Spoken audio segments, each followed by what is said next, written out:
Hari abafilozofi babayeho mu mateka bagaragaje yuko abantu twihuza nabo bagira uruhare rukomeye mu bo duhindukaho.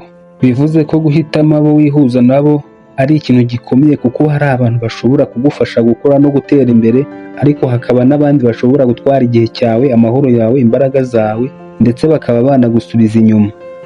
Muri iki kiganiro tugiye kurebera hamwe impamvu zigeze kuri enye ugomba kwikuraho abantu badafite umumaro ku buzima bwawe, ndetse tunarebe n'amasomo ya bamwe mu bafilozofi yagufasha kumva impamvu guhitamo abo ubana nabo bashobora kugira uruhare mu guhindura ubuzima bwawe. Nguhaye ikaze muri kino kiganiro, nk'ibisanzwe ngiye kugutegura nkanakugezaho nitwa Ernest. Kino kiganiro nubona kigufashije wibuke wakora subscribe ndetse na like. Impamvu ya mbere ugomba kwikuraho abantu badafite akamaro mu buzima bwawe ni uko bashobora kudindiza iterambere ryawe. Mu rugendo rw'ubuzima buri muntu aba afite intego n'inzozi ashaka kugeraho, ariko hari igihe abantu yihuza nabo bashobora kugira uruhare mu gutuma atagera kuri izo ntego, bigatuma na rya terambere yifuza atabasha kurigeraho. Ni muri ubwo buryo ushobora kuba ufite nk'abantu wita ko ari inshuti zawe, ariko bataguha ibitekerezo cyangwa inama zigufasha kwiteza imbere, ahubwo bakumva ko bazajya bahora bagutwarira igihe cyawe no kugukoresha mu nyungu zabo. Umufilozofi Aristote yagaragaje ko abantu duhorana nabo bagira uruhare mu mico n'imyitwarire yacu. Yavugaga ko ubucuti bwiza bugomba gufasha umuntu kuba mwiza kurushaho. Ibi bikatwereka ko tugomba guhitamo abo tugendana nabo bashobora kugira uruhare mu iterambere ryacu no kubaka ubuzima bufite intego. Impamvu ya kabiri ugomba kwikuraho abantu badafite akamaro mu buzima bwawe ni uko bashobora gutwara amahoro yawe. Hari ibintu byinshi bishobora guhungabanya umutuzo wawe, ariko rimwe na rimwe ikibazo gishobora kuba ari abantu umarana igihe nabo. Aba ni ba bandi nk'iyo muri kumwe cyangwa se umaze gutandukana nabo bashobora gutuma wumva ufite stress, guhangayika cyangwa se kubura ibyishimo. Bamwe bashobora kuba ari abantu bakuvugaho amagambo atari meza yo kugusebya, yo kuguserereza, cyangwa bakakunenga mu buryo navuga ko atari bwiza. Hakaba wenda hari n'abo mumarana igihe mu bikorwa utishimiye, nk'ibikorwa byo kwishimisha by'akanya gato, ibikorwa bigamije ingeso mbi, bikazajya bihora utuma urwana n'umutima wicuza impamvu ubikora. Marcus Aurelius, umwe mu bafilozofi bari bakomeye babayeho ba Stoicisme, yagaragaje ko umuntu atagomba kwemera ko ibikorwa by'abandi bigenga amarangamutima ye, cyane cyane abo yihuza nabo.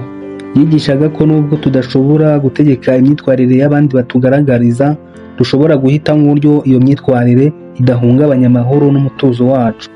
Niba rero uri umuntu ushaka kubaho neza, ugomba kumenya ko amahoro yawe yo mu mutima ari ikintu gikomeye, kitagomba gutwarwa n'abantu wihuza nabo.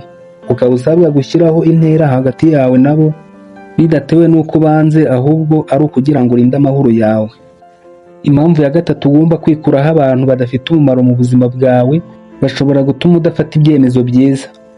Ibyemezo ufata mu buzima bwawe bigira uruhare runini mu kugena uko ejo hawe heza hazaba hameze. Niba ufata ibyemezo byiza, ejo hawe hazaba heza kurusha uyu munsi. Niba kandi ufata n'ibyemezo bitari byiza, ejo hawe hashobora kutazaba heza nk'uko ubyifuza. Rero hano hari abantu ubana nabo bashobora kugira uruhare mu gutuma ejo hawe heza hataba heza nk'uko ubyifuza, biturutse ku kuba abo bantu badatuma ufata ibyemezo byiza, wenda bitewe n'uko buri gihe iyo ugiye gufata icyemezo cy'ibyo ugomba gukora ubanza kuba wabagisha inama. Icyo beneje ukaba ari nacyo ugenderaho, kandi akenshi ibyemezo bagufatira bikagira ingaruka zitari nziza ku buzima bwawe. Umufilozofi Epictetus yigishaga ko umuntu agomba gukoresha ubushobozi bwe mu gutekereza ku byemezo bye afata no kutagendera ku byemezo by'abandi igihe cyose atabanje kubisesengura. Yanagaragaje ko umuntu atagomba kwemera ko ibitekerezo by'abandi bimuyobora igihe cyose. Niyo mpamvu ugomba kumva inama z'abandi, ariko icyemezo cya nyuma kigomba kuva mu bitekerezo byawe, ubushobozi bwawe n'indangagaciro zawe. Ugomba gusobanukirwa ko abo ugisha inama atari ko bose bifuza ko ufata ibyemezo byiza bishobora guhindura ubuzima bwawe cyangwa se bituma ugira iterambere ryiza. Impamvu ya kane ugomba kwikuraho abantu badafite akamaro mu buzima bwawe, ari naho nasorezaho, ni uko batwara igihe cyawe.